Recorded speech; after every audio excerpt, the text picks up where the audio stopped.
अशोक जी अपनी पत्नी के साथ अपनी रिटायर जिंदगी बहुत हंसी खुशी गुजार रहे थे। उनके तीनों बेटे अलग-अलग शहरों में अपने-अपने परिवारों के साथ उनसे अलग रहते थे। लेकिन अशोक जी ने नियम बना रखा था। दिवाली पर तीनों बेटे सपरिवार उनके पास आते थे। वो एक सप्ताह कैसे मस्ती में बीत जाता था, किसी को कुछ पता नहीं चलता था। कैसे क्या हुआ उनकी खुशियों को जैसे नज़र ही लग गई। अचानक शीला जी को दिल का दौरा पड़ा। एक झटके में उनकी सारी खुशियाँ बिखर गई। तीनों बेटे दुखद समाचार पाकर दौड़े आए। उनके सब क्रियाकर्म के बाद सब शाम को एकत्रित हो गए। बड़ी बहू ने बात उठाई, बाबूजी, अब आप यहाँ अकेले कैसे रह पाएंगे? आप हमारे साथ चलिए।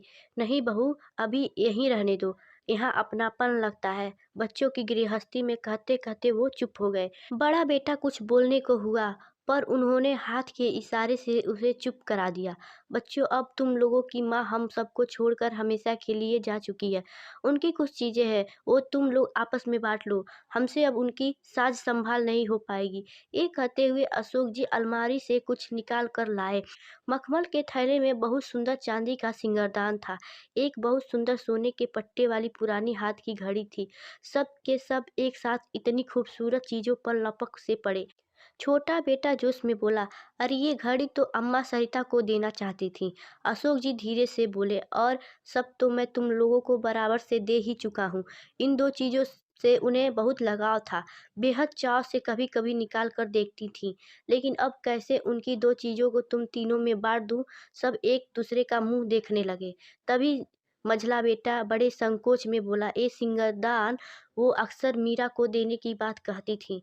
पर समस्या तो बनी ही थी। अब अशोक जी अपने मन में सोच रहे थे, बड़ी बहू को क्या दूं? उनके मन के भाव को शायद बड़ी बहू ने पढ़ लिया।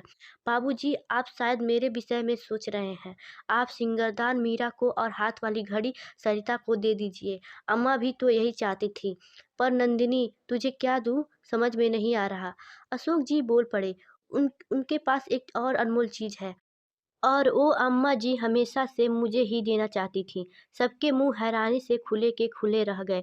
दोनों बहुओं तो बहुत हैरान परेशान हो गईं। अब कौन सा बेशकीमती पिटारा खुलेगा? सबकी हैरानी और परेशानी को भांपकर बड़ी बहू मुस्कुराते हुए बोली, ओ सबसे अनमोल तो आप स्वयं हैं बाबूजी। पिछली बार अम्मा जी ने मुझसे कह दिया था, मेरे बाद बाबूजी की देख रेख तेरे जिम्मे। बस अब आप उनकी इच्छा का पालन करें और हमारे साथ चलें। इसी वक्त वो भी बिना देर किए। ये सुनकर अशोक जी की आंखें नम हो गईं और वहां मौजूद कुछ की आंखें नीची। धन्यवाद। Like and subscribe.